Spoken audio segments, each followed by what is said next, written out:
वकास भाई, आपकी एक जी जी। तस्वीर कल बड़ी वायरल हुई मरियम नवाज साहिबा के साथ। ये कहाँ से अचानक वायरल होगी? और बहुत सारे लोग समझ रहे थे कि शायद शेख वकास साहब भी जो हैं वो छोड़कर चले गए हैं, लेकिन बहुत सारे हल्के ये मेरे कहते थे कि कभी हो ही नहीं सकता कि शेख वकास अकरम जो हैं वो अपनी वफादारी तब्दील करें। मेरे भाई, बात ये है, पहली तो बात ये है कि अगर ये तस्वीर 2 दिन से वायरल हुई हुई है और कल मेरे पे पर्चा हो गया है, अगर जेडे बंदे मरियम नवाज ਨੂੰ मिलते ने सुने उन्होंने पर्चे नहीं होंगे आजकल। सही। पहली गल तो ये हो गई। दूसरी बात यह है कि देखें, मुखालफों का भी एहतराम होता है।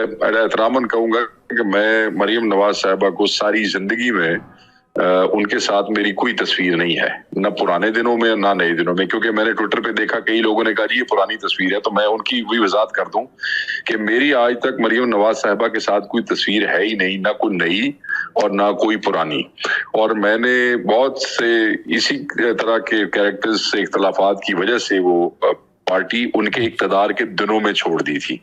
हम इमरान खान के साथ कमिटेड है। ये किसी आदमी ने, एक MP है चनियोट से, उनका नाम है तैमूर लाली, उन्होंने डिफेक्शन की और वो मिले जाके, तो उनकी तस्वीर को इन्होंने फोटोशॉप करके मेरा चेहरा लगाया। और ये चेहरा जो है मेरा, जो आप देख रहे हैं, वो भी मेरी पुराना तस्वीर में से निकाला गया है, क्योंकि इस वक्त तो मैं बिल्कुल I don't look anything like this picture, number 1।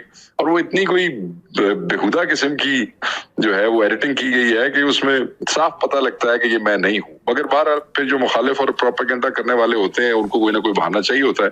तो मेरे भाई, क्या उसे कहते हैं, मर तो सकते हैं मगर अब इमरान खान को नहीं छोड़ सकते हैं।